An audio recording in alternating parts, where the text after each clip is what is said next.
All right, I gotta do it my janky way. Here we go.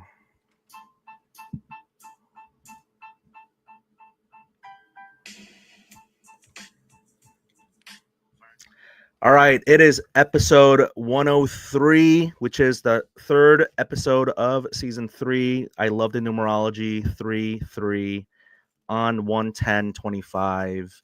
I am here with John of Zebo Card. So before I allow him to say hello, and we're going to have a great chat today, thank you for tuning in. If you are live and if you're on replay or if you are listening through podcast form, I hope to publish this over the weekend on January 11th or 12th. But thank you for tuning in. You could be anywhere else in the world, but you're here with us, and I really appreciate that. We already have someone in the chat. I'm going to just put it up here. Glad the Ripper says, fellas, gents, how you doing? So here's the thing. Like other people, I don't like the word influencer. I mean, there's just a negative connotation to it. However, I think we all influence and all inspire each other. So the reason I bring it up is not many people may know who John is and who Zebo Cards is.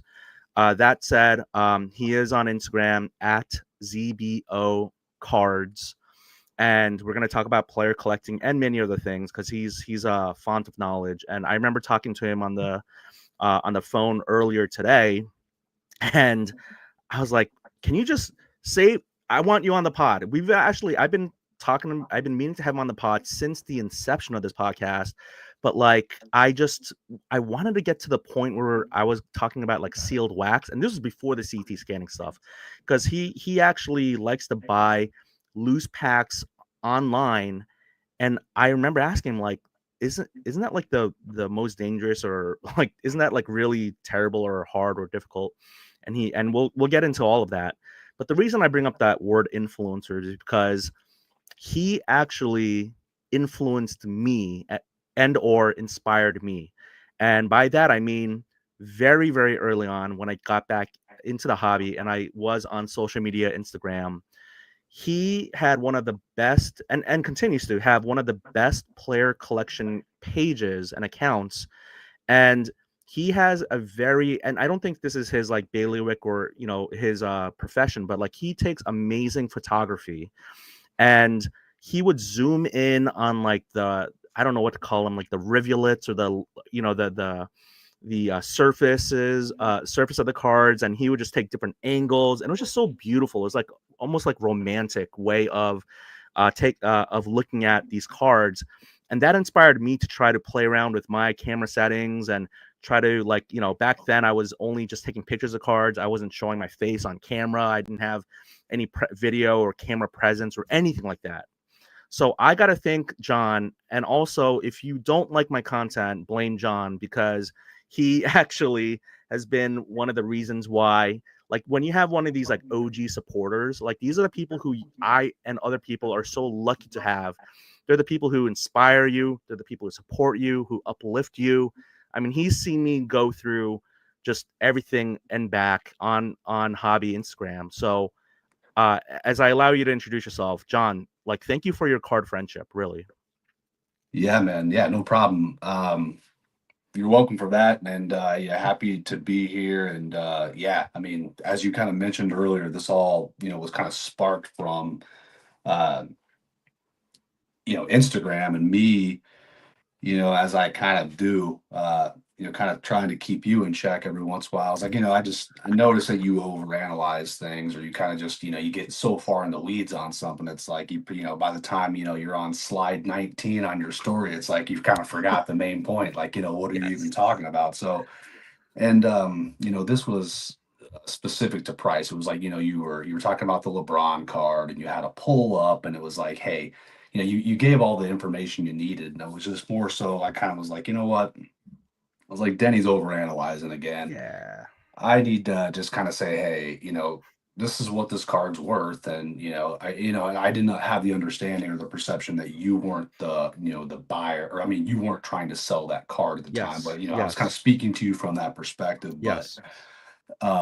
But yeah, so that was, and obviously a topic that we felt like we were going to talk about today. And that's just kind of, just just being confident in your pricing and not spending too much time and stressing over it, and deals with other people and all that stuff. I mean, again, I know it's kind of cliche because people say it all the time and always bring it up on, especially on social media, that it's a hobby, it's supposed to be a hobby, but it really is true, and you should kind of step back and remind yourself that every once in a while if you find yourself in one of these situations where you're having a contentious deal with someone, or it's like you can't come to terms with someone, and through DMs on a price, and you think someone's like not being fair with what they're asking for a card that you want. And so again, you're probably going to notice a theme throughout the conversation. I tend to be kind of an optimist anyways. So, but Yeah. just kind of getting back towards focused on the enjoyment side of it and not stressing over things.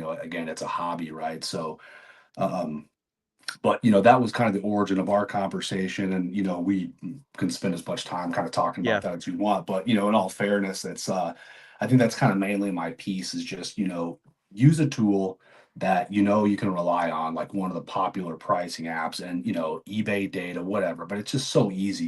You should never really spend more than 30 to 60 seconds coming up with a price on a Hmm. card that isn't extremely unique.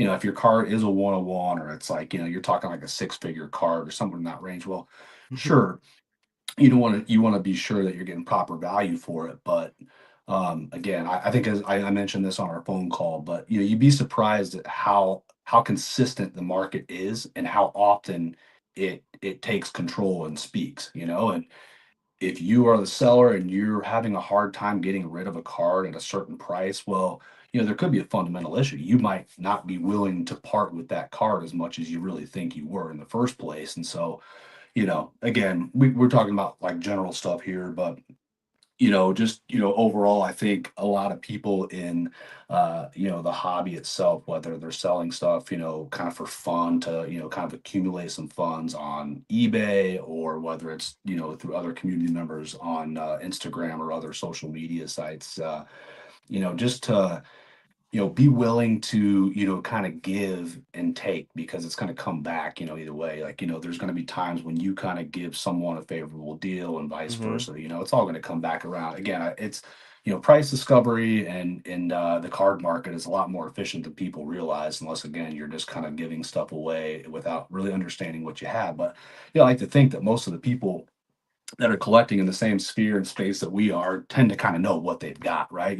They understand, the Yeah. card, the rarity, and all that stuff. And so, anyways, that's that. But as far as introduction, and all that stuff, I appreciate the part on, you saying that I influenced you and had something to do with, the way that you kind of, shaped your content from that point on. Actually, um, it's not really an official resolution, but something that I'm planning on getting back to on Instagram, is posting more of my own cards. I've actually picked up quite a bit of pretty nice Zebo cards in the last year or so, but I really haven't posted any of my own posts on my account. It's mostly been just kind of stories. I'll just kind of Yes. throw a story up there, or I just kind of mingle with the rest of the community, kind of, comment on cards, like cards, and reshare some other cards. But yeah, I got to get back to that. And again, part of the reason for that is because I really enjoyed, as you mentioned, the photography side of it.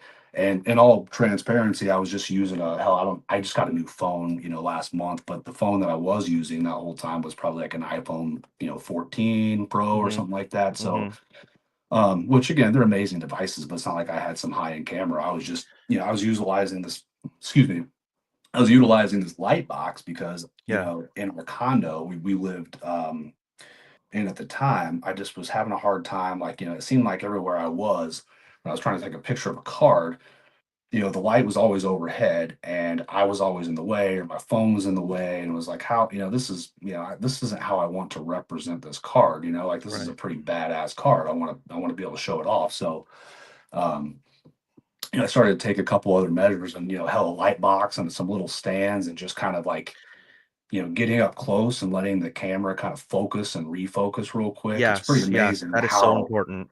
Yeah, it's kind of amazing how, much detail you can capture. And then, to your point, some of the surface details like the etching, behind the Oh chrome, God, the yeah. foil etching, and various other things like some cool die cuts, just any edge, when you can just That see how the material was. I don't know, for me it's kind of nerdy, but where you can see the different layers, like the chrome top, and you can see the cardboards, mhm. stock in the middle, and then like the glossy layer on the back side, and you can kind of see how it was sheared all completely together. It's just kind of neat when you can capture that up close. So I don't You know. know, I hope as Fanatics takes over the basketball license and football license, but not so much that because I'm not like super into. I can't. It's not like I can't wait for Topps football, but for Topps Chrome basketball, I'm like really excited, and I just hope that yes, you have the flagship sets and products, and like Topps Chrome, I'm sure it'll just be chromium finish and it'll just be simple, kind of like say Panini Prism, but I really do hope that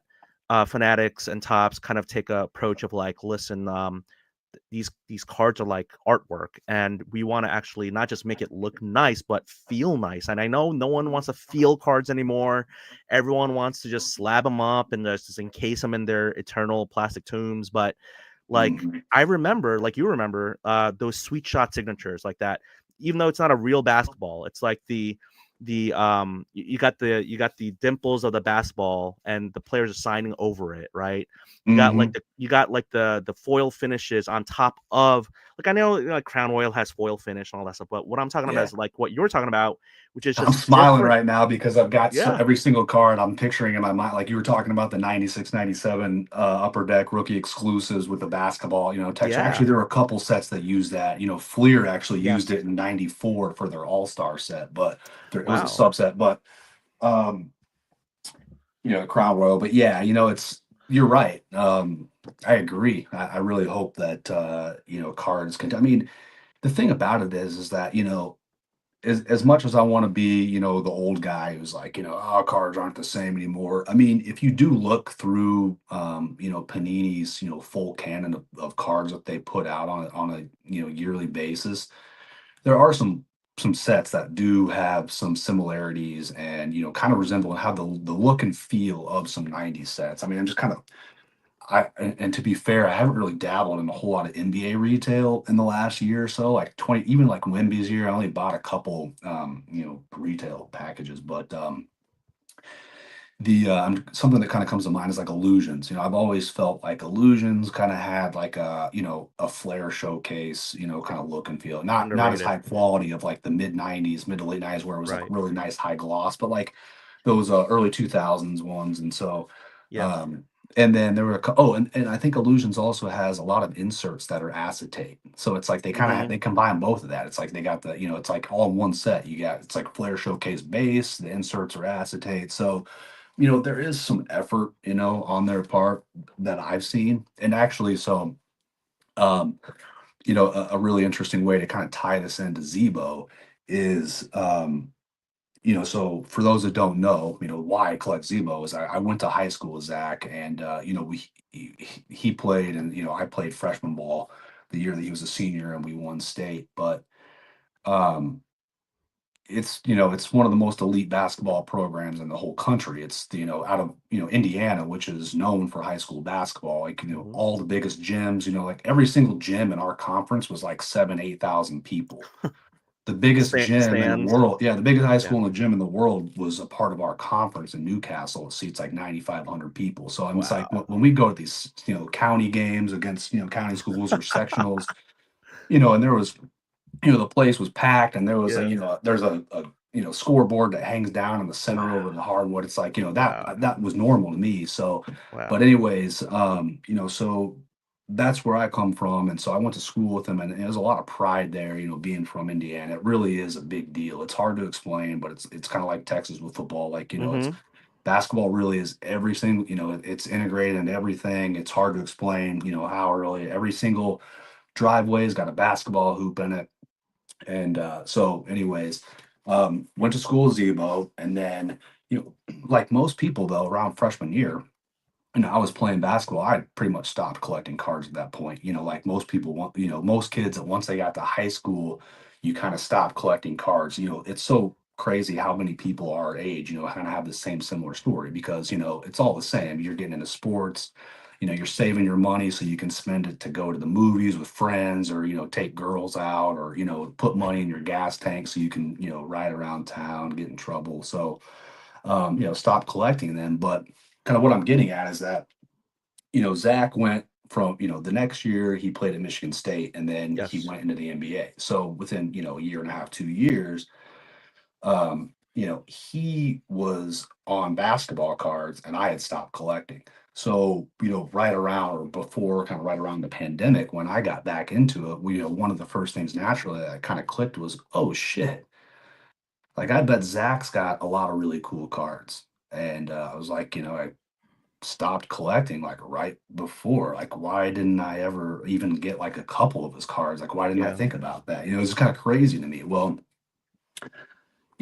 next thing I'm on eBay and like I'm just going through and I got it sorted by, like the year, right? So like I'm starting at his rookie year 2001. I've got TC, trading card database pulled up because I've figured out that as a resource by this point. And I'm just going through it. So it was a way for me to learn about all of the cards that had come out since I had stopped collecting. So it was like Mm, getting into Zebo collecting was a way for me to learn. And another cool thing about Zebo is that his career was evenly split between like the pre-Panini era and the Panini era. So, hmm hmm I got to collect a lot of his classic, like the big three, Fleer, Skybox, Upper Deck, and Tops. I got to collect, cards of his from those big sets that I collected when I was a kid in the 90s, but had him and his name on it. And then, once their licenses expired, then, now I have a ton of, Panini cards of his. And now I can kind of understand like, oh, like, now I know what these flawless cards are really look and feel like because I bought some Zebo, Yeah. Prism, you name it. So, anyways, All right. So I that's gotta what ask you. I don't think I've ever asked you this question. Maybe I have, and I just can't remember. But which Zebo is your favorite? Is it? I don't want to like again. I've always called them jokingly the Jailblazer because at that early 2000s time it was just such a mess. But are you a Blazer Zebo guy or a grit and grind Grizzly Zebo guy? oh, I can't be a Clippers Zebo. Wow. I'm just I I'm don't just know kidding. Yeah, who I'm would have. definitely not a Clippers Zebo. I'm not Yeah. a Clippers Zebo. No, I mean, man, I'm definitely I'd say I'm a Grizzly Zebo just because, he really matured and kind of became what he is Yes. and, Yes. what people know him as there. And, I got a lot more pride for him, on behalf of him in that rather than because, I mean, honestly, you call them the Jailbirds and they called them that back in the day. It was a nickname, but I mean, I don't think people really understand the true extent of a lot of the trouble that Zebo got himself in, both Yeah. before before he went to college, and Tom Mm. Izzo at Michigan State, and Oh my before goodness. yeah, because I mean they were defending that. He got Yeah. trouble in high school, and then he got in trouble right after he went to the NBA on a few different things. And then, it kind of lasted, almost a decade, but he Yeah. just kind of skated by. And then anyways, really kind of matured and came into his current form. And it's awesome to see. Not only is he really highly regarded in the city of Memphis in and around, but you've probably seen, speaking of podcasts, he's recently started a new one with Oh. Tony Allen. And so they Oh obviously my do, gosh. they Those cover two. it. Yeah, it's called Out the Mud because they kind of both came from nothing and made it and came up out out the mud, as they say. And so they it's a really cool podcast. They've had, it's only been around for a couple months and just kind of kicked off, but they've already had a lot of, really cool guests. Bill. They Mhm. did an interview, they did a whole tape podcast from inside the FedEx Forum on the floor there, Oh, kind of talking nice. about the grid grind days. But anyways, they have it's on YouTube and all that other Gotcha. stuff. So Back when Bill Simmons actually used to be a writer as opposed to a podcaster. Sorry, it's a little shade because I used to love Bill Simmons and his writing, but he used to call Tony Allen Trick or Treat Tony, or at least his dad did, and he would back when he was on the Celtics because he was one of those classic hot and cold players, right? You just didn't know what you're going to get that night with Tony Allen. But I Hmm. mean, unassailably, just one of the most like passionate like players, right? I mean, wasn't going to light up the scoreboard, but just in his when he wanted to, Yeah. Tony Allen really would do everything for the team and just fill up the stat sheet in other ways and like just do everything and with really good defense.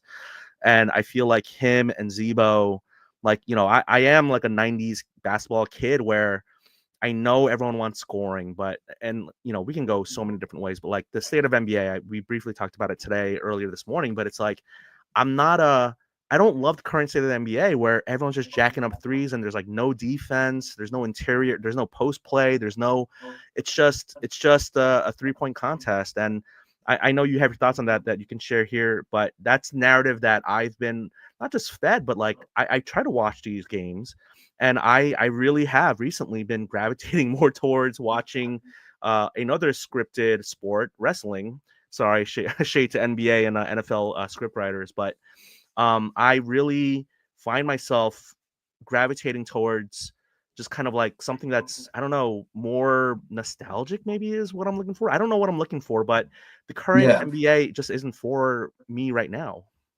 Yeah, well, we're all kind of again, we're talking about guys in our age range. I mean, part of what we're all doing here is really digging and reaching for nostalgia, and trying to connect to things. And that's it's not unreasonable to think that you'd want to do that in your forms of entertainment. Hell, I know that I'm guilty of, most of the stuff that I watch on YouTube. Outside it's like, watching people like, rip old 90s packs as I watch old 90s, games and stuff. I like to watch, Oh old yes, clips of some of those games. yes, So um same.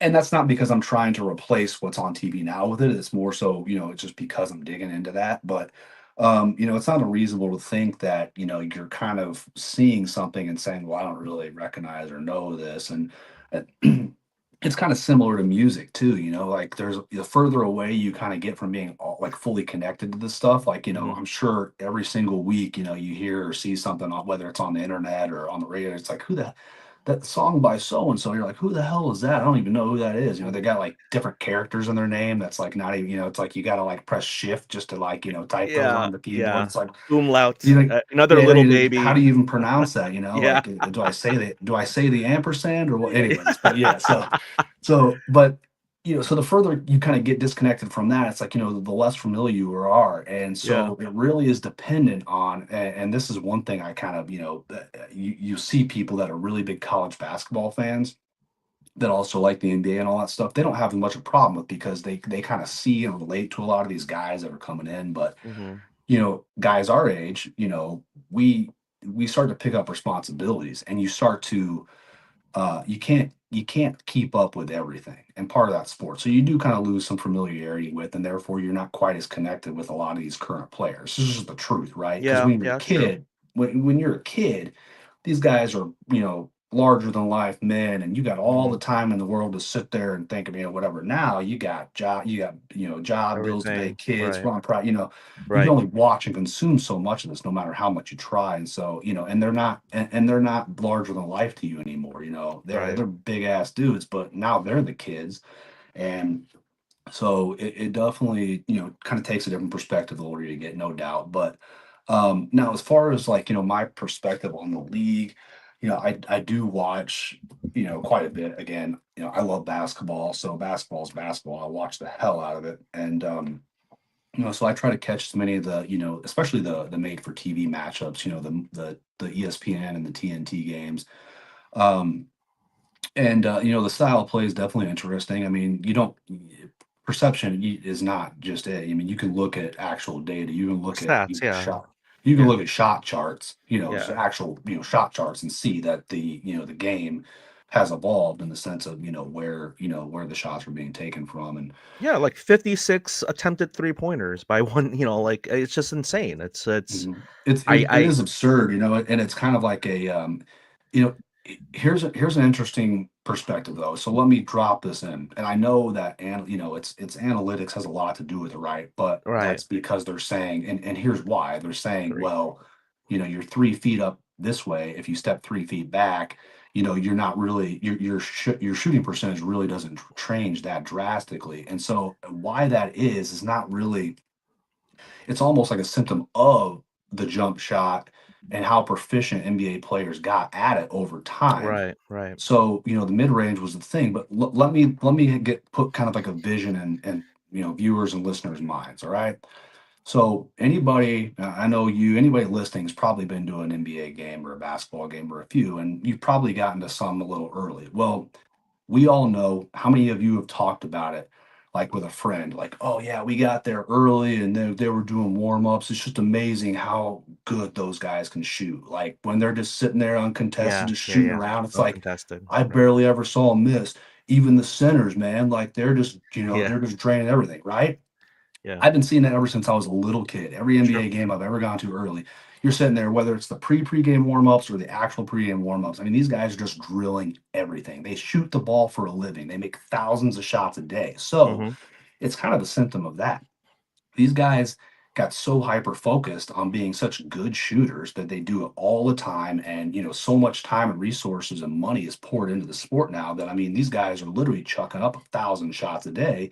It's impossible not to get a really solid rhythm down. So now you've got guys that all can shoot, right? They all can shoot. You don't have the big guys sitting down on the post, spinning around the block or taking hook shots over the paint like they did in the 70s and, mid 80s into the Mm-hmm. early 90s. Once that was gone, you got so many good shooters, just tons and tons of very proficient shooters. And it's a natural evolution. So now kind of comes analytics. You've got guys saying, well, fuck, everybody can shoot, everybody can drill these shots with a blindfold on. You might as well have them step back a few. And then it only really took one or two guys to do it, and you get inspired to do it too because it's also a sexiness thing, right? Steph, are you talking about the Steph Curry effect?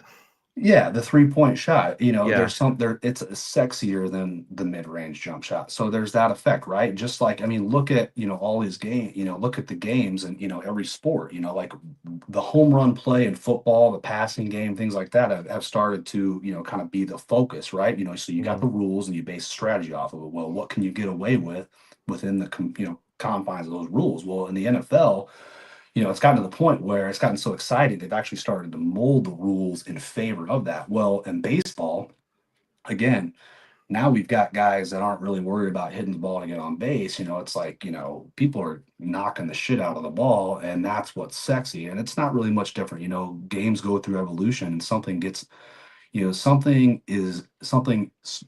does better for you and the team, at least perception wise. Get you the Yeah. recognition, you're going to get paid, you're going to be a bigger star. Who Nobody wants to be the guy that hits the turnaround jump shot from the fucking elbow. Everybody wants to be the guy that can hit, that can drain the 30-footer, like it's nothing. That's sexy, right? So, people are naturally going to gravitate towards that. And then again, factor in how proficient these guys are. And, I see it as just kind of like a symptom of how good and proficient these guys really are. And, now the other factor here is, people's personal opinions. That's just what's kind of happened, at least in my eyes. Now, do I like it? I don't know. I did find the comparisons to Anthony Edwards, last season really refreshing. Oh, people are talking about an oversized shooting guard who's hyper athletic, can jump out of the gym, and can shoot mid-range jump shots. Hell yeah, sign me up. That sounds like Right. 90s shit, So everybody was Mm-hmm. excited about that. And sure, I'd love to see more of that. I'd love to see more um, I'd love to see more Kobe, type style players. Everybody loves a shooting guard. That's why Jordan was so popular. They Everybody do. loved, a big, tall, athletic shooting guard that can do it all and, play both sides of the ball, and slam on people. I mean, that's what people like. So, Right. So I definitely have thoughts to what you were saying, but I do want to uplift the comment that's in here by Ryan from Mid Atlantic Sports Cards. Thank you for being here, Ryan. So his comment that I'm just going to read out is that the NBA is broken. Watching four players sit around the 3-point line is mind numbing. The players are big babies now. Not talking about Glenn Big Baby Davis, but they are, yeah, the players are big babies now who sit out games and can't take contact. The regular season should be 40 games, not 80. Little caveat for those who don't know Ryan, he is of our similar age. So we definitely have I gotta say these young kids, like this next generation, like like did you collect Jordan when you were younger, like before Zebo? Like, is that Oh who yeah, I you? still Yeah, collect them. Yeah, I mean yeah, yeah. he's kind of my Yeah, we'll get main. to the Jordan rave that you pulled from the sealed Yeah, wax, and when we get to the sealed wax portion. But what Ryan is saying here is, it resonates with me because the three of us all watched the NBA in the '90s and all that, and now yeah, like Jordan, and a lot of players, they just didn't take games off. They just played 82 games and all that, and there wasn't load management. And I know it's like smarter and more long term future thinking, but like the reason why Jason Tatum has recently said that he plays all his road games even when he's not feeling 100% is he's like, I don't know who's paid for my ticket to come see me, and especially if you're in the West Coast, you only see that team once the whole season, in their home stadium, and so or in the away stadium. So, oh yeah, I think that's a really great mindset and mentality for him to have. Having said that, like not a lot of people are like that. I mean, right? So, yeah. I gotta say, yeah, ETH. Sorry, Well, I mean, I agree go with ahead. pretty much everything Ryan said there. Yeah, I mean, like I said, I mean, I was just kind of explaining, what, where the game has gone and why it's likely gone that way. It's just kind of it's an evolutionary thing where it's like, hey, we can, we perceive that we can be more proficient, and then these guys are having fun and think that they're being stars doing it. Now, as far as the style of play, yeah, I mean, I'd rather have three levels of ball. I'd rather have, your Yeah, outside game, your mid-range game. I'd rather have your post play all integrated. So it's kind of systematic, and the yeah. teams, tend to have different styles that contrast like they used to be. Well, Yeah, back and I back in the also, yeah, well, so I just want to say, like, when you play NBA Jam, right? I mean, because you and I have played it, and we've all like we love it. It really had, even though you could only pick two players, and I know in the later editions you could pick more players, and you could swap out people from the 2-man roster, or 2-man yeah, game. You could see the styles, right? It's like you had the fast teams, you had the slow teams, you had the hard nosed defense teams, and I know the offense and defensive ratings and the analytics are going to bear out who's really good at defense and offense, but it does seem like so many teams, because in their attempt to optimize and to win, sure, but like look at Grit and Grind. That wasn't that long ago, but like they had an identity, they had a culture, which was we are Grit and Grind. And I feel like nowadays everything's just become so like we want to, it's live or die by the three. And mhm. don't spend too much time on defense because we need you to save your legs to shoot your threes. That's how I feel. I don't know. I could be wrong.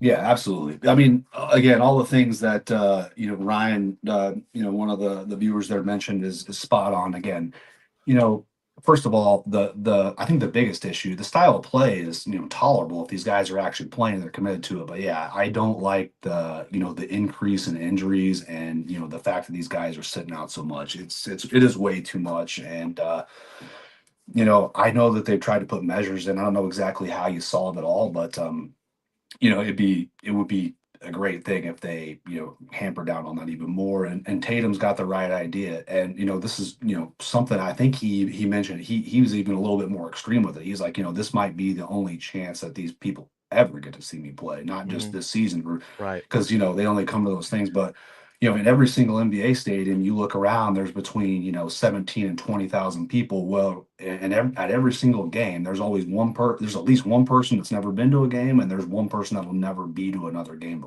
again. So, and so he's got the right mindset, and realizes that he's not just an entertainer, but someone that people truly want to Right. see. It's not just you can't just throw somebody else in that Celtics jersey with a zero on it. They want to see Jason Tatum. So Yeah, they don't want Timu, Jason Tatum. They want Tatum. yeah, So for yeah, sure. the whole regular season should be 40 games, not 80. I mean, we all know that these leagues want more games, not less. With the NFL going to Sure. 17 games, it's just too much money. But it makes sense. But I just don't see it happening. They're even incentivizing the regular season, right, with the the Emirates Cup, but like the play-in, the in-season tournament. It's like they're trying to incentivize more regular season play, which Yeah. I commend them for like trying to be innovative with that. Ryan, again, college basketball is much more exciting and compelling. Different styles of play, different conferences, different. It's like these Hmm. these college coaches are like yes, they're going to try to get players to fit into their system, like such like the Princeton offense and all that. But Mhm. I think they also try to do their best with making do with who's on their team, which I think is really neat. Is you just Yeah. mentioned Tom Izzo, right? I mean, Tom College Izzo, basketball is outstanding. Yeah, I mean, yeah, it is great. It always has been great. And there's one thing that they have that the NBA obviously doesn't and can't. Well, I mean, the NBA Cup, it obviously doesn't. That's not a serious contender or replacement for the March Madness tournament. But the NCAA tournament is just that gigantic single elimination tournament is just yes, unmatched in sports, and the excitement that creates regardless of what you think. I mean, let's be honest, 95% of the people that are watching the March Madness tournament and have their brackets filled out, they didn't really money, yeah, watch a yeah, damn thing during the regular yeah, season, yeah, but they're watching it, and that's what makes that part exciting. At least more exciting. But again, to Ryan's point, college basketball is exciting in its own right because it is a different game, it's a different style of play. People don't yeah, understand how much more the clock rules in the NBA truly speed up the pace and warrant a true, faster pace. Like, I mean, it's you're talking a 30-second shot clock versus 24, so that's a 20% difference. And then you're true, talking about the 50, I'm sorry, the half court line, so it's no longer 10 seconds, it's 8 seconds in the NBA. So that encourages a faster pace. You got to get the true, ball up the court quicker. So it's you can kind of do the math, but I mean, you can see that the NBA naturally has a 25 to 30% faster pace. Plus, there's 8 more minutes in the game, right? So it's 20% longer, and there's a 25 to 30% faster pace. true, It true, creates a completely different game. yeah, It yeah, really is a completely different game. But anyway, but yeah, so I'm not. I do wish that there was some kind of vintage, feel to the game again, and it's all cyclical. I think it will improve in people's eyes, and then time cures all anyways. I mean, I think a lot of people, um it's easy to talk about how the NBA is not really interesting or compelling right now because it's the middle of the winter and people are watching football. Let's be honest. football, I right, mean, right, this college football, this that's on right here, Ohio State, Texas. This game tonight on a Friday night, right, it's going to get 10 times the rating of whatever other NBA game was on. right, I mean, let's right, just be right, honest here. So, yeah, yeah, but once that goes away and the Super Bowl's over with, and people will start to say, "Oh yeah, like yeah, I do more want to tune in and see what Steph's doing," or "Oh, March Madness, is NBA LeBron going to make playoffs, another? Yeah, right.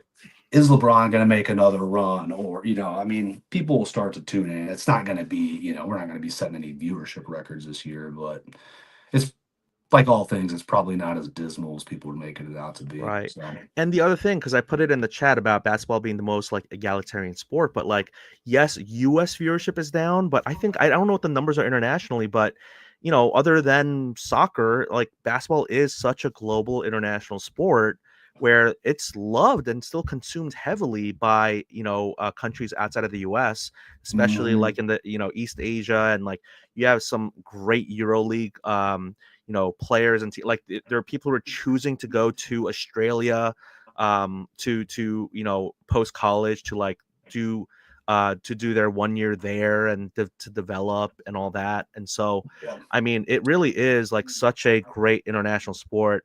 I call it like the most egalitarian. I mean probably soccer is, but like you have football and baseball and hockey and whatever you want to say, lacrosse and all that, where you need a lot of people, you need a lot of equipment. Football is such a highly favored sport in the US, but to think about how much logistics go into play and how much money it costs for equipment, and for basketball, you don't need pads, you don't need helmets. You just have a basketball. You don't even need a hoop. You can just dribble and you don't even need a person to pass to like you do in football. You can literally just dribble and just get, Oh yeah. Kyrie Irving. Kyrie Irving is one of the best examples. He actually had a great mindset of telling the younger basketball generation. He's like, you can literally just, if you have an imagination and creativity, you can have handles like me if you just kind of like practice and you're just kind of like almost like shadowing you're like playing against your own shadow, right? And that's very like Yeah. romantic. He got game, Jesus Shuttleworth and Denzel Washington type of stuff. But it's Mhm. true. Like, you don't need much to play or to like do basketball, right? Yeah, exactly. I mean, it's kind of part of the point I made earlier. Well, at least, the example of Kyrie is that so many people focus on the sexy part. Everybody wants to be the highest scorer. Nobody wants to be the guy that's, kind of running the offense behind the scenes and stuff. It is.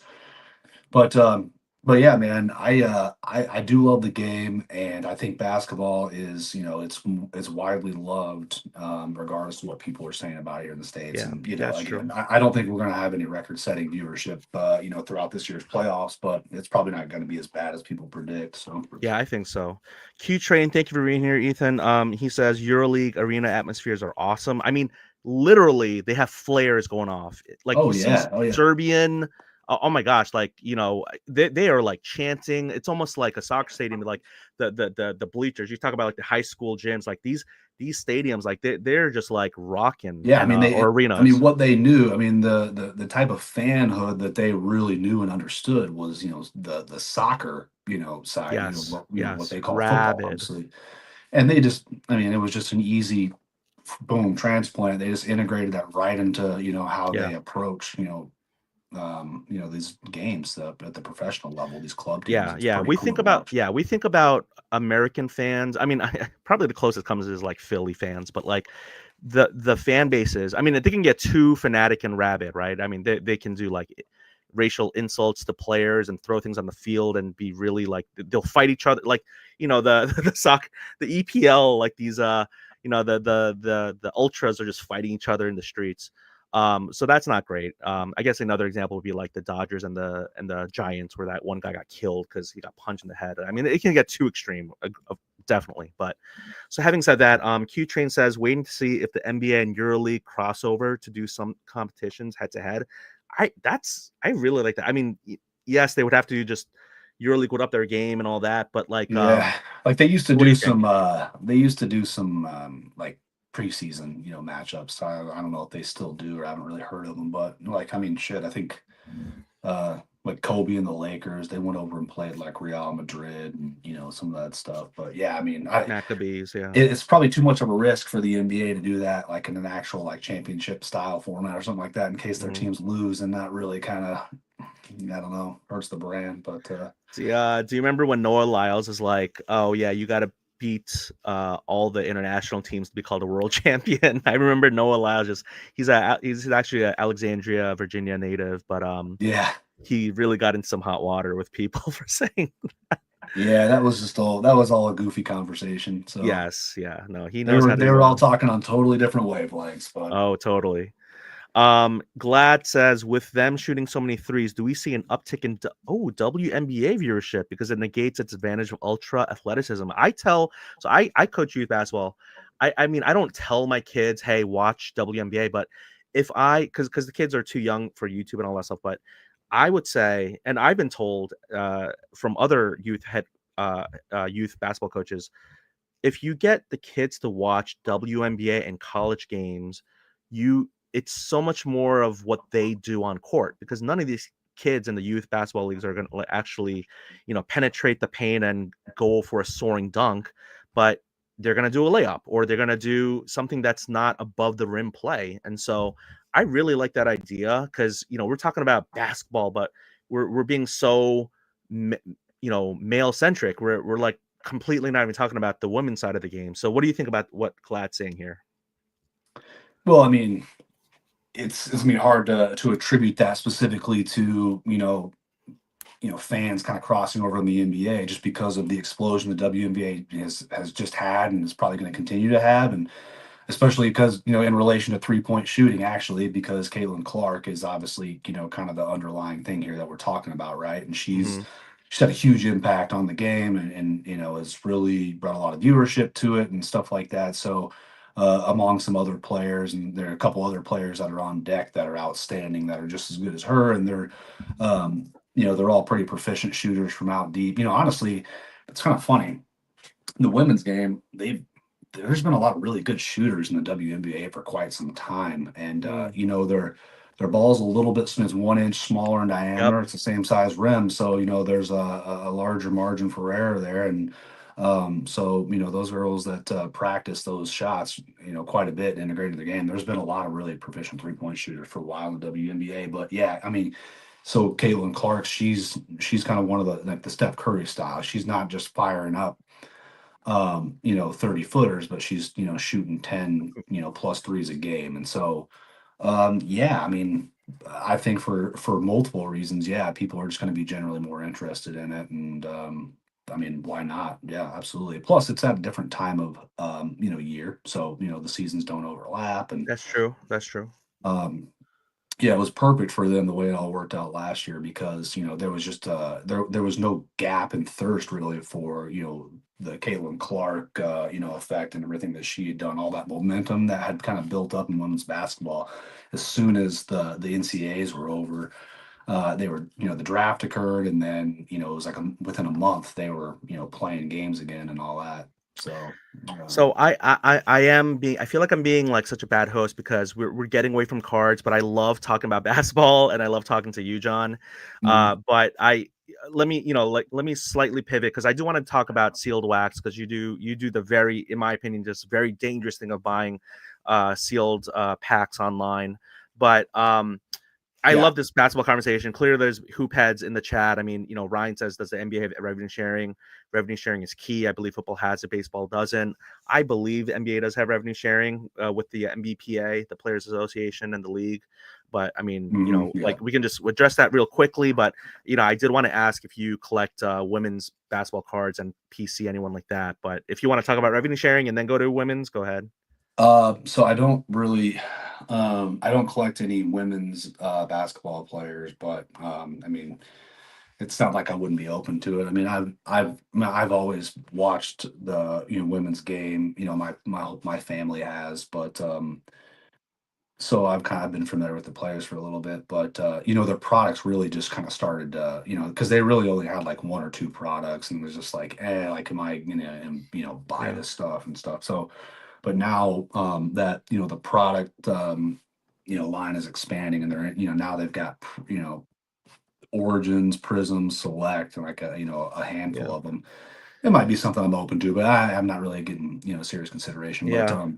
yeah. Anyways, but yeah, as far as what was The the revenue revenue sharing sharing, thing? yeah. Yeah, yeah, I'm pretty sure the NBA's got revenue sharing Yeah, I for think women. so. I was gonna like quickly review or Google it, but yeah, NBA's revenue sharing model redistributes a portion of the league's annual revenue to all teams with the goal of making the league more competitive. Yeah, for Yeah. sure. But no, I gotta say, I haven't really talked about so much, and this is the transition to sealed wax. I have a bunch of sealed wax, and it's not because I'm trying to like resell it. Like I want to eventually open it, but I like almost like it's almost like mail days. Like I hoard my mail days because I just want to have it like opened on a right day. I want to be in the right mood. I want to have, especially if I want to make content about it. I just want the lighting to be right and just be like, upbeat and ready to do it. Having said that, I have a box. I forget exactly what year and it's called, but like I bought one of these directly from the Topps website, like Bowman University Caitlin Clark special. It was like a $750 box where it's like I don't know, maybe two, three cards, just like one pack. So I have it still sealed. So I do look forward to that. I mean, she is hitting like logo threes like Steph Curry, and she definitely has had an impact on just again like representation and like little girls. They yes, girls, women's sports has had people to look up to, and women's basketball like Candace Parker and like Cheryl Swoops. And I remember when the WNBA just started when I was watching NBA when I was a kid. Like, it was David Stern. One of his legacy points was like, I really want the WNBA to like be strong.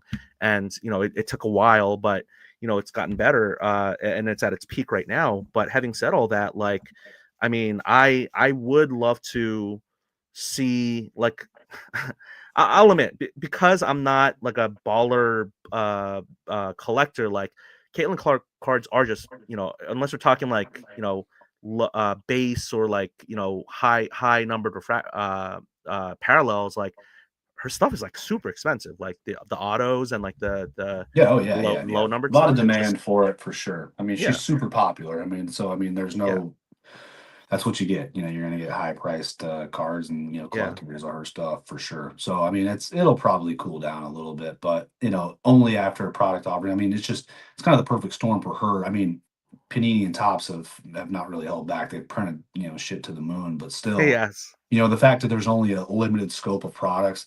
The only issue is that Tops now and all these other, the instant prints. I mean, they're just going crazy with those. But Right, right. the fact that there's limited products still, might kind of, make that somewhat favorable. But anyways, yeah. Yeah. As far as like So sealed wax goes, yeah, though, let's like go to the sealed wax. I thought it was important to kind of distinguish, with, a couple of different things with myself. And so for, the audience, basically, I'm not talking about modern wax. I don't hoard like Select and Prism or, any of that type of stuff. So I'm talking like 90s wax specifically, basketball, some football, specifically 98 really. But anyways, as far as what I collect and kind of why, it's more of an interesting story. I think that, going back to, right before the pandemic, I had, already kind of started to think about, some nostalgic stuff and was kind of like thinking about cards. I had actually, right before the pandemic started, I was home for Thanksgiving, and it's getting to that point where my mom was like, "Hey, you got some stuff up in the attic, or some stuff upstairs. Like, I need you to, can you take a look at it, whatever." So I was like, "Gosh, she didn't need me to take it right then and there, but wanted me to kind of just like scan and just kind of get an idea as to what So, Yes.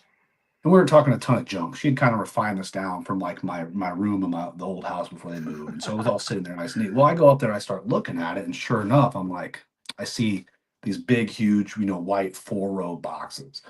I Mhm. see binders. I see starting lineup figures. I Yeah. start seeing all the classic stuff. I'm just like, the wires kind of start, like going, and I'm just, I was hit with the bug right then and there. I didn't really Yeah. realize at the moment. It was just kind of like, whoa, this is cool. But for the next like week or two after I got home, I couldn't shake it. I kept thinking about, it's a funny story, but I kept thinking about a 96 Tops Kobe rookie. I was like, where the hell is that Topps Kobe rookie in my, like, I know I had a top, I know I had a Kobe rookie in there. It'd probably be Yeah. awesome to have. And, it's Yeah. probably more valuable now. And I knew I had some other cards that I'd saved. And those were in a separate case. But it was like this one card that I knew was loose in this big, huge ass 4-row box, loose, Hmm. raw, that I just couldn't get out of my mind. And I just kept thinking about it and whatever. Right. So, anyways, I kind of started thinking about, hey, should I dabble in some cards, or maybe I should pick some up? And, um, it just didn't quite do it. Like, it did it for me. I was like, I didn't know where to start, but something about it was missing, and I realized that it was the feeling of actually going and buying the cards and getting the packs. Like Yeah. the when you save up your your allowance or your birthday card money. Say it was your birthday, you just got, like your grandma sent you, $10 in a Halloween card. It's like, yes, you weren't expecting it. So you run into the card shop and you get your 3 packs of, like, collector's choice and your 1 pack of Flair Ultra, because that's how you can most, it's how Yes. you can optimize your ripping power Yes. with your 10 Yes. bucks, right? Volume. So, Yep. and it wasn't just that, it wasn't just on random days. It was like, after basketball Especially. practice, Yes. Yes. with my buddies. It's like this is already my group of buddies who we're on the same basketball team. We live in the same neighborhood. We go to the Yep. same school. Yep. A couple of us in the same class. Like, you do the sleepovers, you play the video games together, you trade and collect cards. Like, it's that whole thing, right? That everybody did in the 90s. Well, it was like, man, that was a good time. And I started to think about Beckett magazines and the whole thing. And so something sparked me to just look like, oh, I bet people still have some unopened packs out there. And I was amazed at what I found. So I kind of started looking on eBay and then like social media marketplace stuff. And I just, kind of started finding things. And I'd stop by, this over time, I stopped by like a flea market or two and just random stuff, kind of trying my luck and, come across stuff. But long story short is that I was trying to kind of fill that, that nostalgic void or memory of, what it was like to run into the card shop, on a Saturday, or, oh, you got lucky and like you were with your buddy's mom after a birthday party, and they were like, they agreed to drop you guys off the card shop on the way home or something like that. So, Yeah. Yeah. and reliving all that feeling. So I started dabbling into the packs, and I naturally started with 96, 97 because that was in the middle of the Bulls' second three-peat run, it was Hmm. the epic rookie class of Kobe, Iverson, Ray Allen, Steve Yep. Nash, and the list goes on. And that was a really important year in my life too. There was a lot going on with me with, I was 12 or so, I think, around that time. So I was like in sixth grade, seventh grade, something like that. So some big things that were happening with me and my life and my family and stuff like that, and a lot of really, really strong memories of all that stuff. And so it was just kind of like a core kind of a core focus for me. And so I just kind of attacked 96, 97, and I just kind of created a checklist of all the sets. And so for 96, 97, I kind of went to 97, 98 because there were so many iconic sets and parallels and inserts and stuff in that year as well. And then I kind of took a step back to 95, 96, and I was like, well, then what? And so I started to think about like Jordan and Kobe autographs and then LeBron autographs. I'm like, well, shit, they all eventually signed with Upper Deck or they're Upper Deck exclusive. So I kind of did my research and I started looking up what sets that they signed for, and it was pretty much all Upper Deck sets throughout from like 98 through 2003. And so I basically went on a run and I bought every Upper Deck pack from, their first year, 91, all the way through like 2003. I think I stopped at LeBron's rookie year for a lot of that.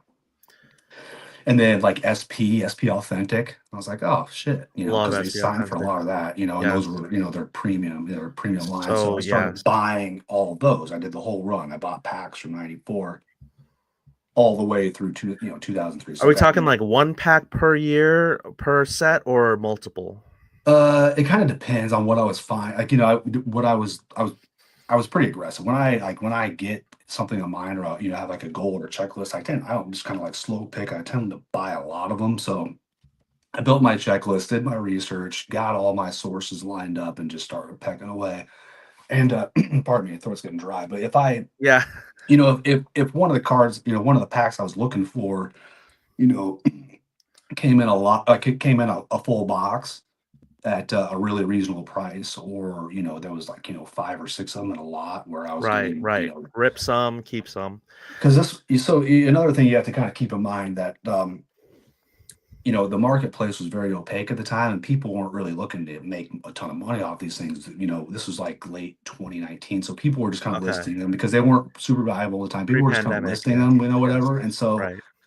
and people were listing them all over the place. You had guys listing one, let's just say it's SP Authentic from 2001. You had one guy who'd list a single pack of that for 125 bucks, and then you'd have another dude who'd sell six of them for $40. So it's like it was all over the place, and Yeah, yeah, so yeah. you really had to just kind of do put all that in line. But I was quick with it and was decisive, knew what I wanted, and then went for it. And then built my runs and it was I made a spreadsheet, kind of indicating why I was buying that pack or what Nice. was the hit. So um, it was more about kind of like the what you could possibly hit in those packs, and Yeah. that was cool while completing the Upper Deck and SP run.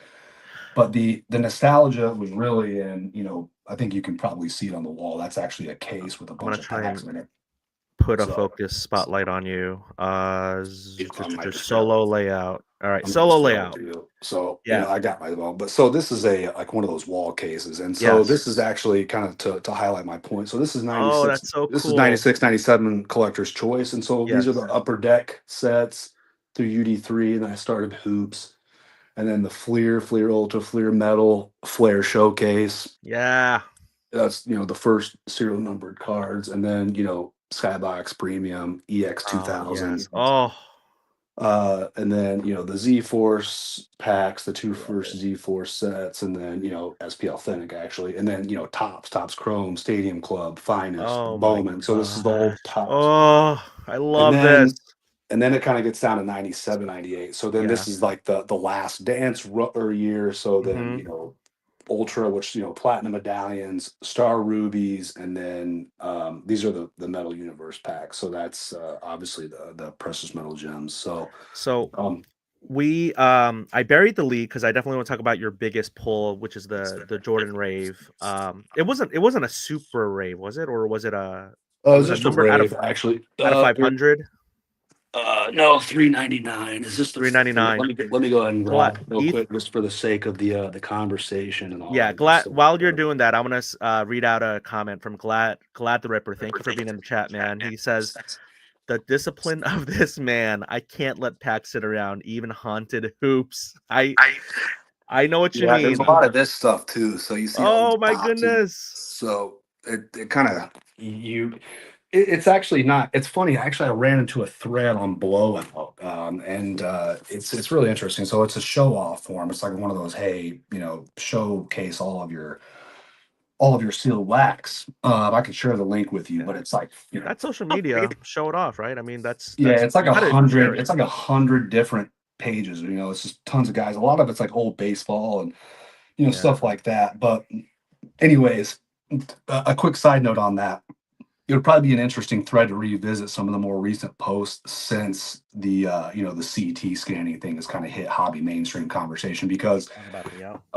some of the boxes that these guys had, I mean, these guys, it just kind of opens your eyes to, how many people are actually collecting this stuff or kind of being very narrowly focused. But to the viewer's point there, it is something about it. Like there's, and maybe this is kind of, maybe I did create a safety valve for myself, but naturally, as I started to accumulate some of these packs, um, I knew I wanted to curate a very specific collection, very specific packs from very specific years. Mhm.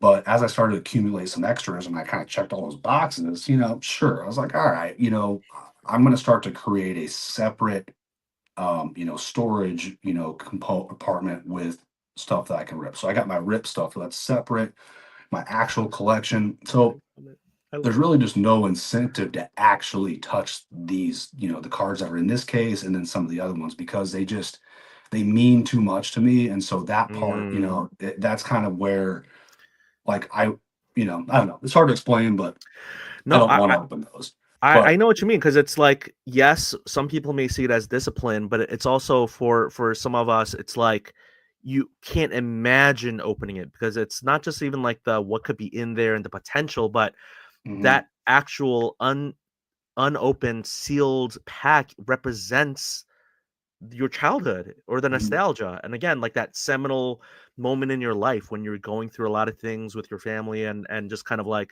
you were in middle school, I was in like early high school, I was ninth grade in 96, 97, and it's like that's when I moved from New York City to Florida, like 96. So mhm. I remember all of that, right? Yeah, So I mean the value. So for me specifically, I mean the value and the allure on these packs are two completely separate things. I mean the yeah, value is extremely sentimental and nostalgic to me, but the yes, allure, I mean, sure, the allure is always there. What could potentially be in this pack? I mean, we all know that there's obviously, probably a Jordan, PMG in that, in that Metal Universe bag, right? But yes. again, but it doesn't really A matter if it's green in there. PMG.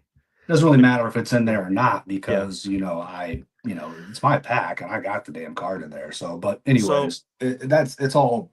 But the memories associated with those specific packs are kind of. So I want you to relive and kind of share with us how it was, how the feelings and the emotions that you went through when you got that Jordan rave.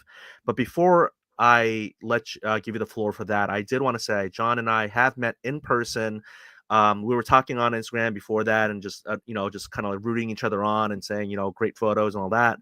But in 2023, Rosemont National 2023, because John Yeah. currently, even though he grew up Indiana hoops, high school hoops, he lives in the Chicago area, and like, lucky him, like I had to fly and do all that stuff. Like he literally just took the what is called the L, or the train system in Chicago to go to Rosemont.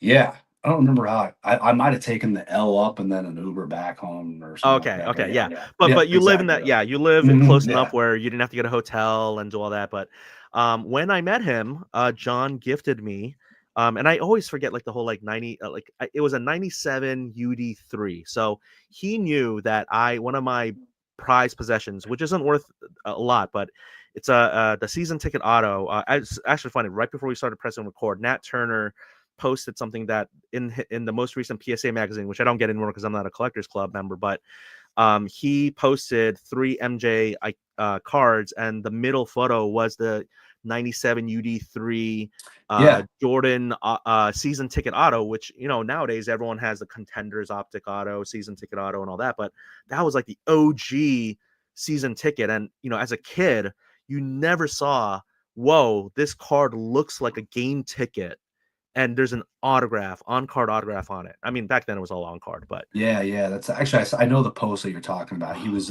yeah, Nat was posting a picture of one of the articles or spreads from yeah, the latest PSA magazine highlighting all the beautiful, 90s. Yeah, so beautiful. that's yeah. No, so I haven't to in the spirit of you, because I said like, oh, thank you so much, and I should open it. I should open it. I still too have that pack sealed, and I may just keep it sealed. I don't know. Like, could there be? I imagine it would be a trade ticket card where you have to like redeem it and all that, and it's expired. But even those are actually going for not like a lot of money, but like I've been trying to buy some of the trade cards. So out of that set, I have a Juwan Howard and a Tim Hardaway. The Juwan Howard I bought, and then the Tim Hardaway I pack pulled as a kid. But I mean, that MJ auto is like many. It's a dream card. It's a definitely, like, we throw around the phrase Grail cards very loosely sometimes, but I mean, when I think about where I would love my collection to be in like X number of years, if I could have that card and the grade does not matter because the grades on those cards are so tough, but Oh yeah. that is a beautiful, that evokes so much of that, I don't know, desire as a, the dream, right? I mean, nowadays the kids have their chases and every set has the bounties and the chase, but like back then it was like, my gosh, like that's why I pulled a Tim Hardaway, because that's probably one of the sets that I pulled the most. It was like me guilt tripping my parents, who didn't have a lot of money back then, to be like, well, we moved from New York to Florida. I want to rip open, I wasn't ripping open pallets and cases of it, but like, I ripped open quite a number of 97 like loose packs of UD3. And so Yeah. for you to gift that to me, like, it really is one of my most like definitely like sealed wax prized possessions, but like it's just so cool to have a sealed pack of that. So thank you so Yeah. much for that. Oh yeah, yeah, you're welcome. I think I gave you there was another pack that Yes. Oh yeah. was it the 97? I think it was a 97 Metal Universe Championship edition. So they're, the You second did. iteration. Yes. It was I think it was a Yeah. retail pack. So they're vertical, the print on them. But anyways, but yeah, those two packs. I was like, hey, because you were mentioning something about them. I was like, hey, whatever. And so I handed those off to you. But Yeah. yeah, I mean, you should probably keep that. If it means that much to you from a sentimental standpoint, the UD3 set, I'd probably keep it sealed because, again, as you mentioned, those autographs are redemptions, so you can't really Yeah. pull anything like Right. too crazy in there. Yeah. That might No, I outweigh the mean, sentiment, but yeah, no, I gotta say, I thank you for that. And honestly, like, it is a, I don't know, some people may think of it like monk like discipline, but I don't know, like, some people are like, it's not that deep and it's just a hobby, but like, some of us who are in the hobby, especially who are middle age, it's like we're trying to fill a hole in our childhoods. And yeah, so like those times you're talking about going to the LCS after a basketball game, like I didn't like play like intramurals, and like I mean, I did play intramurals and like in college and all that, but like I'm talking about like my parents were immigrants. I didn't play basketball in organized fashion in New York City because they didn't know about that stuff. So I didn't grow up in that atmosphere. But we talk about breaking and streaming and like people watching people open packs. But I remember as a kid, if I couldn't afford to buy packs that day, but my friends who were better off could, I'm watching them rip packs in front of me. I don't have any stake in the game. Like, I mean, yeah. what I'm saying is like, I'm not, I'm a voyeur. Like, I'm a real person voyeur watching. I'm like living vicariously through my friend who's You opening still their remember, pack. I'm sure you still have a lot of very vivid memories of that. Yeah. And, Yeah. there's some nostalgia attached with just, kind of being exposed or watching some of those. But yeah, man, I mean, I could tell the story, I'm sure, I think this is what you're going to segue into a moment ago, but yeah, I can kind of tell the story. Speaking of, kind of adventures in, buying sealed wax, loose packs, and all that type of stuff. And, the differences between buying them to collect, preserve, and curate a collection versus, trying to actually, buying them to open and look Yeah, for hits. And I've done a right. lot of both. And, again, I've created, once I got my collection in place, I was like, you know what? Yeah. There is a lot of fun, and there is a lot of fun, r- landing some big hits Right. or chasing Kobe's and Jordans and stuff. I So mean, it's before we get to the Jordan story, I do want to uplift what Mid Atlantic is saying here. Again, thank you for being in the chat. You guys are just really awesome for doing this. Mid Atlantic Ryan says for wax collectors, the packs themselves are works of art that rival their contents. So true. Also, unlike cards, unopened vintage wax is the one product that is guaranteed to have a declining pop count. I mean, there's a reason why Ryan and I are friends. I mean, he's smart too. Yeah. Well, yeah, Um, exactly. That's the allure. Again, I mean, there's the allure, like knowing that there's just, fewer and fewer of these out there, and, being very content and happy with when I personally was able to capture them. I mean, you can still get every single pack that I own out there. I mean, they're all available. I mean, they're not as cheap as they were when I picked them up, but they're still, relatively affordable. If you wanted to, allocate your hobby budget on singles to that, you could do it. But and they might be CT scans. And before the CT scanning, because some of this stuff is not worth CT scanning, right? I mean, we're not talking like, Luca rookie year prism and all that stuff. But when it comes to, again, before we get to the Jordan thing, one question I forgot to ask earlier was when you buy packs, like how much of it of there is the worry of like crimping, hair dryer, like resealing, like you and I talked yeah, briefly about I've like had this what you look conversation with a for. lot of people. Yeah, and Go that's ahead. one of the so that's the pretty much the first question is how do you know the packs aren't tampered with or resealed? And so it's just one of those. I mean, I can describe it to you. I mean, there's some of the simple common sense stuff is you're going to be able to see and notice a lot of it. I mean, one, we've all opened fresh, actual sealed packs, so you know what a seal should look like, and so you've got that to kind of work with, and then you have to kind of understand the nuances too of each pack and the material that they're made out of, because it's not as simple as, oh, this looks like it was messed with. There are actually some sets where over time the materials have degraded. So Upper Deck, for instance, like my 96, 97 Upper Deck, one thing I noticed very early on was, oh, all of these packs have started to break down in the same exact spot, no matter where I bought them from, didn't matter who, where I bought them from, how they were packaged, whether they were in sealed boxes or not. They all the foil started to kind of like degrade and kind of eat away in a very specific spot. So, and then there are other packs that are made of different materials, and then of course all the packs from the era, kind of taking the cue from Upper Deck in 1989, they all implemented these foil-based packs, which is pretty much what all these are, except for the UD3 box. But these are all, thin foil lining, and they all have what's, considered a, tamper evident, seal, right? So you should be able to tell. Now, again, you could open them carefully, and then you could probably do something like, put glue or whatever the hell, you can, what you said, what'd you say, hair dryer? Or using some sort of heat, to kind of Well, like I'm not remove. using it because I'm not doing any of that, but like I've heard of like crimping Yeah, or no, like I just was talking about with the example you, but yeah, yeah, the yeah, yeah, point being is that you're yeah. you're applying heat. Yeah, yeah, yeah, Yes, yeah, yeah, heat exactly. heat So, sealing or I mean so people even like do it with like the shrink wrap when they re-shrink wrap. Like I there's so many shady things that people are doing, but like I it's almost like a white hat hacker, right? Like you want to know so you learn and you know what to look for. But like, even yeah, like that guy, whatever, like I mean, I don't want to get into all the scams in the hobby, but like, yeah, like resealing things with like the BBCE, like the wrapper, and like card porn with this whole thing of like resealing like things that to make it look like original packaging.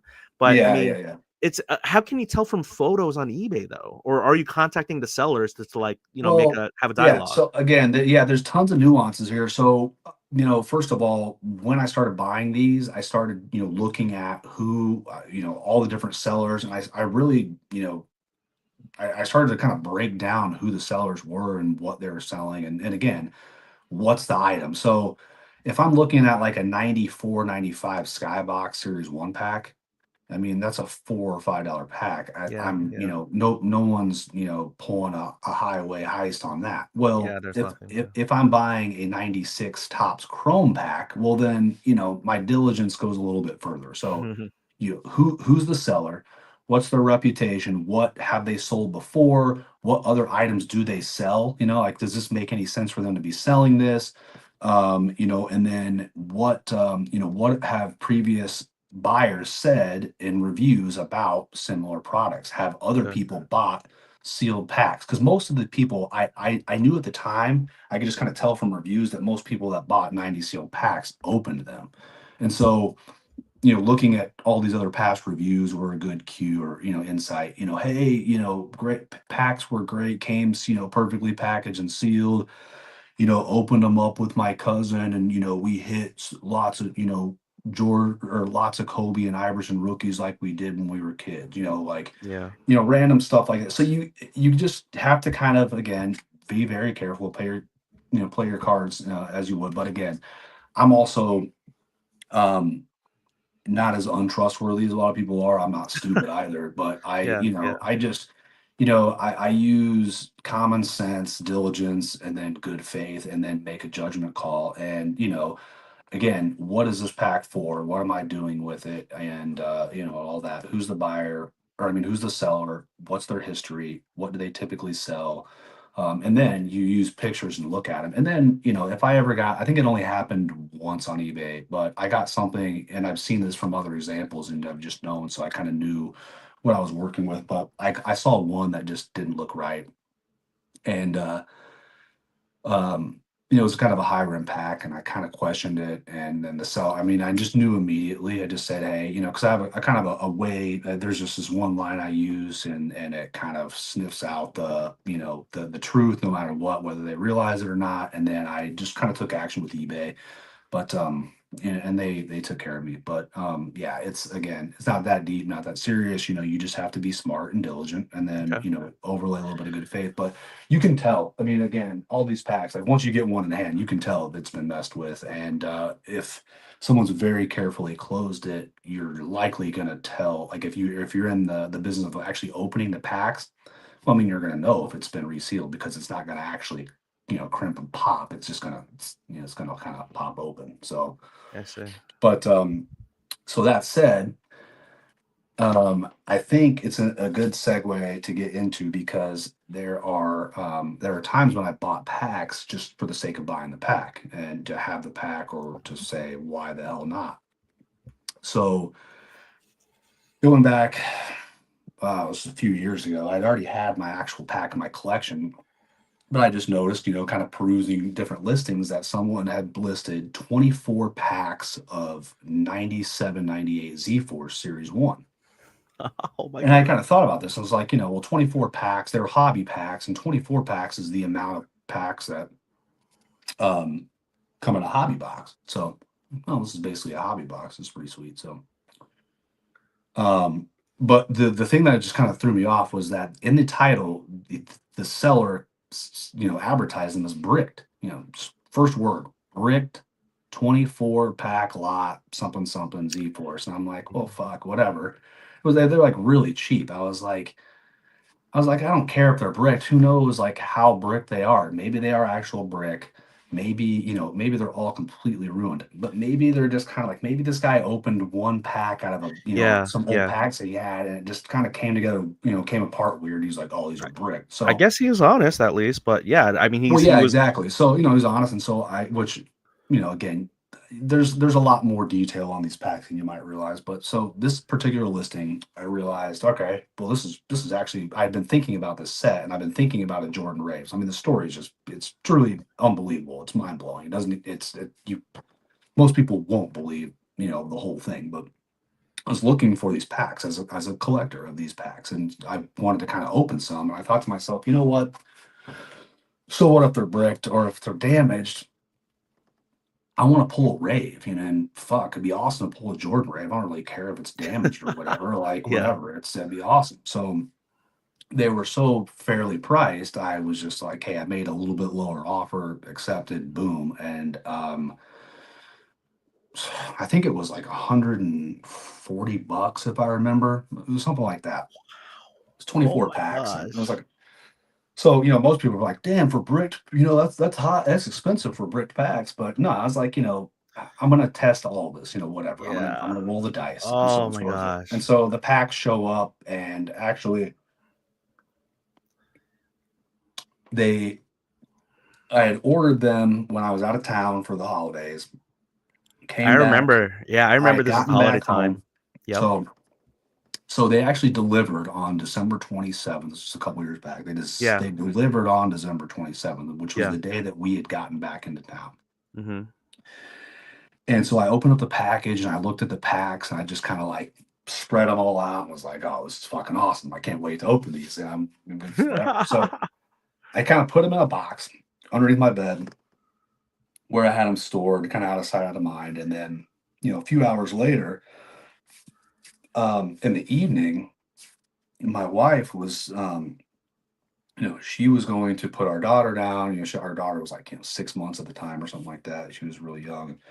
So my wife was getting ready to put her down to bed and then go to bed herself. And so I had just like, you know what? Maybe I'll just grab a few packs and go out. It's been a long day, a long week. We've been traveling, seeing Yeah. family.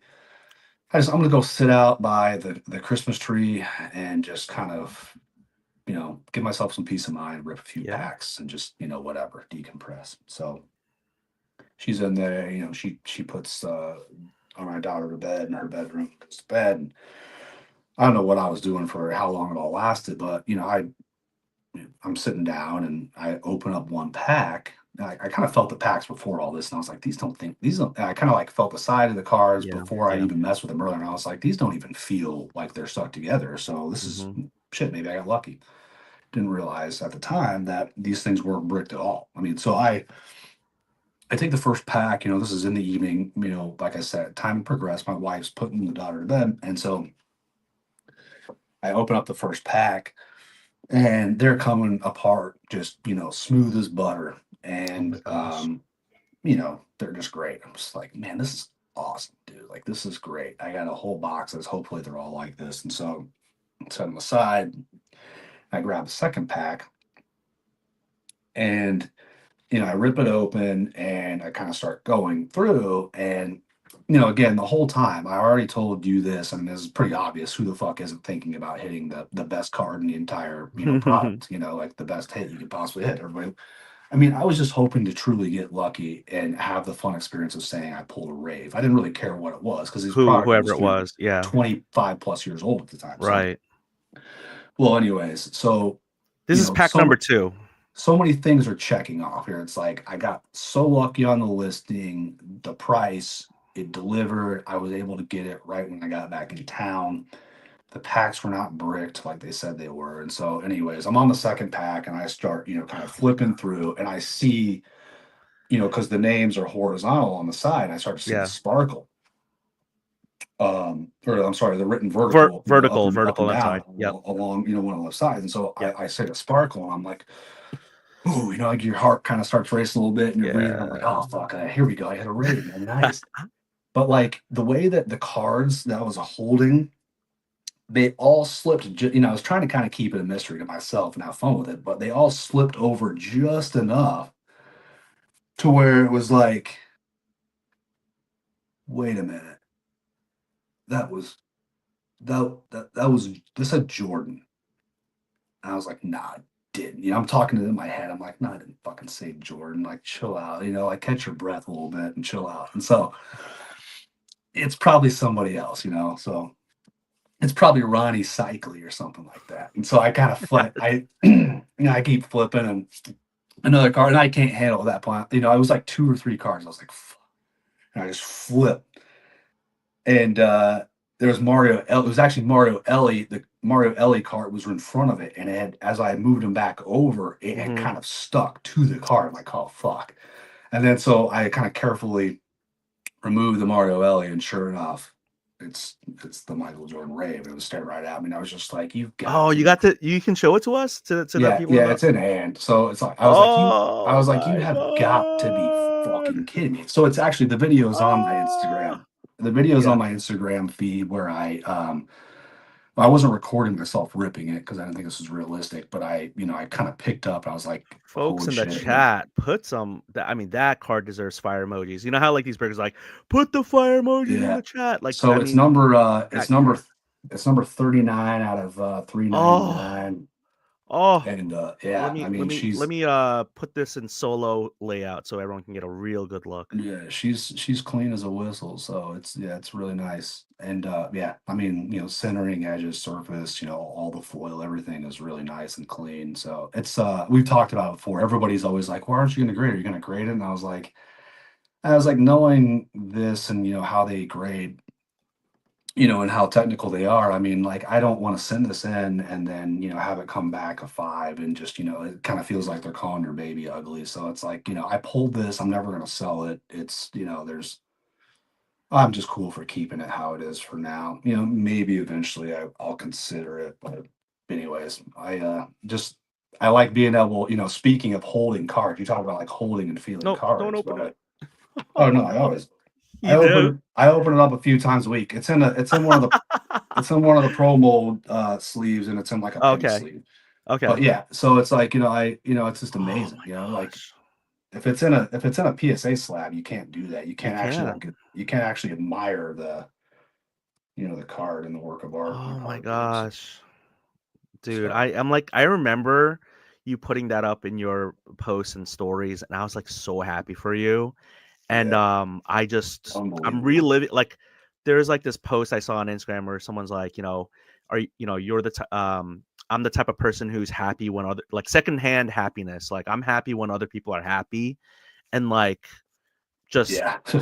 I was so happy for you, man. Like Man, really. it was just crazy. Yeah. So I started recording after I realized I was like, well, holy shit. And then I had my wife kind of come out and kind of like, take a video of me messing with it. I don't know if I actually ended up posting that. But so anyways, it's a saved, what are they called? I like I said, I'm a novice with social media stuff and the terms, but it's on my Instagram account. On like, if you actually go to my account, there's like the Stories. circular icons, Yeah, like the the yeah, story stories. highlights, I think they might Yeah, be. story highlights. Yeah. Yeah, so it's saved. One of those is that kind of a little recap of the rave story. But yeah, I mean, again, I just was like, oh shit. I went in there and I grabbed 3 random packs, and one of those 3 random packs from that 24 that I'd got in the mail earlier today happened to have the Jordan Rave in it, and so I wasn't in a rush to open the next 21. I was like, I got the product hit. I can wait, a little bit. So my dad Yeah. came into town a couple days later, and so I actually ripped a bunch of the packs with my old man. So that was a good time. But Oh, that's even better. I didn't even know about that. I don't recall hearing that, but like that's got to be extra special. I mean, like, did you collect a lot with your dad? I know, like, we're already past the time we said we're gonna yeah, go, yeah, but yeah. I like, collected a ton. Yeah, my dad and I, we used to. So there's a lot of nostalgia tied in that stuff too. And so, and yeah, as you get older and, like, you kind of, I don't know. I start to find more appreciation in some of the stuff that my dad liked. When I was a kid, and I was like, "Oh, that's not that cool." It's like, now you kind of find more appreciation for it. But he's like George Gervin, man, the Iceman. I gotta tell oh, you, he's there was got no Gervin one cards. better. He's got Gervin cards all day long, baby. He's It's got it, Gervin and Kareem and all that stuff. it's so So funny yeah, because like this younger generation is like that's how they feel about us talking about Jordan. It's like, oh, I don't know if we lost John here with the video or the audio, but I remember like I mean not I remember, but like this younger generation, all they want to hear about is LeBron and Curry. Like if you try to even mention Jordan, they are so sick and tired of us Gen X slash older millennials talking about Jordan. They get so tuned out. Even Kobe's like the middle of the I don't know what you call current generation, Gen Alpha or whatever it is, but I just feel like there's like this, you know, like like they didn't grow up with Jordan. They don't know Jordan like we do. Like, those of us over the age of 30 and all that. So anyway, I as I was talking that I was kind of like trying to fill a little bit of time. We may have lost John. I don't know if it's a batter an issue with his charging his phone or if maybe the browser got closed down or maybe his screen got too hot showing that Jordan Rave out of 399. I remember watching that story in the post, but him reliving that story, sharing it on this podcast with the platform that I have, not a huge platform, but for the people in the chat who have been here just lively talking. And if you're going to listen to this on replay or watch it on replay, and you could just see just that enthusiasm that John had as he was telling the story. If you could just kind of like put yourself in in those shoes, like, man, like, all these breakers can talk about all the new products and all the $1,000 cards and all that, but like pulling a card, like literally like the product hit out of old, I don't want to call it vintage because it's 90s wax, but old basketball wax, like that's got to be such a greater feeling than pulling a one of anyone in modern, like that's awesome too. That's cool. Like, not taking anything away from someone who pulls an amazing card in ultra modern wax, but I can't even imagine, if I could open up a pack of a 90s basketball and getting a card anything close to like a Jordan Rave. That just sounds so awesome. And it's not a monetary thing. It's not I could, like John said, like he's not a grader. I mean, he doesn't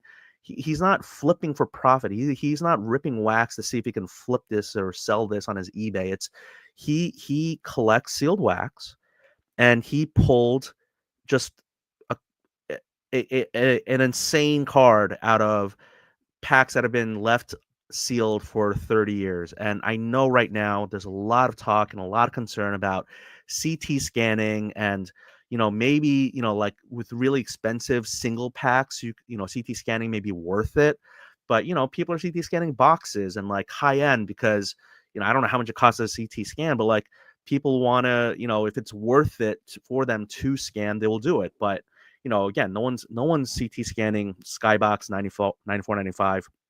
No one's scanning collector's choice packs. So but I wanted to share that. I'm also in a way filibustering until John maybe does get on. That might not happen. We might have to have him on another time, or I would love for him to say goodbye and all that. I want to thank him for his time too.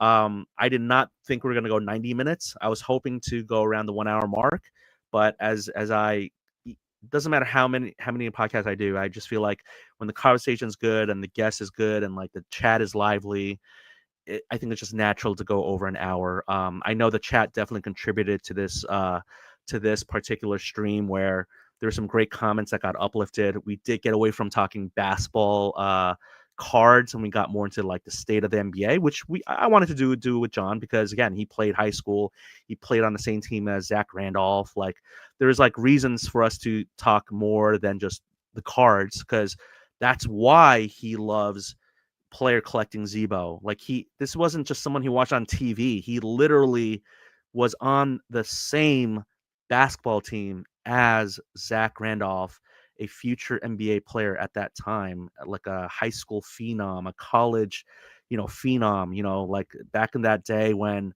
people, I guess they were doing one and it was pre, I guess at that time you could still come out straight from high school, but again, it's he did 1 year, right? I mean, that's impressive. So, thank you so much to everyone who was in the chat.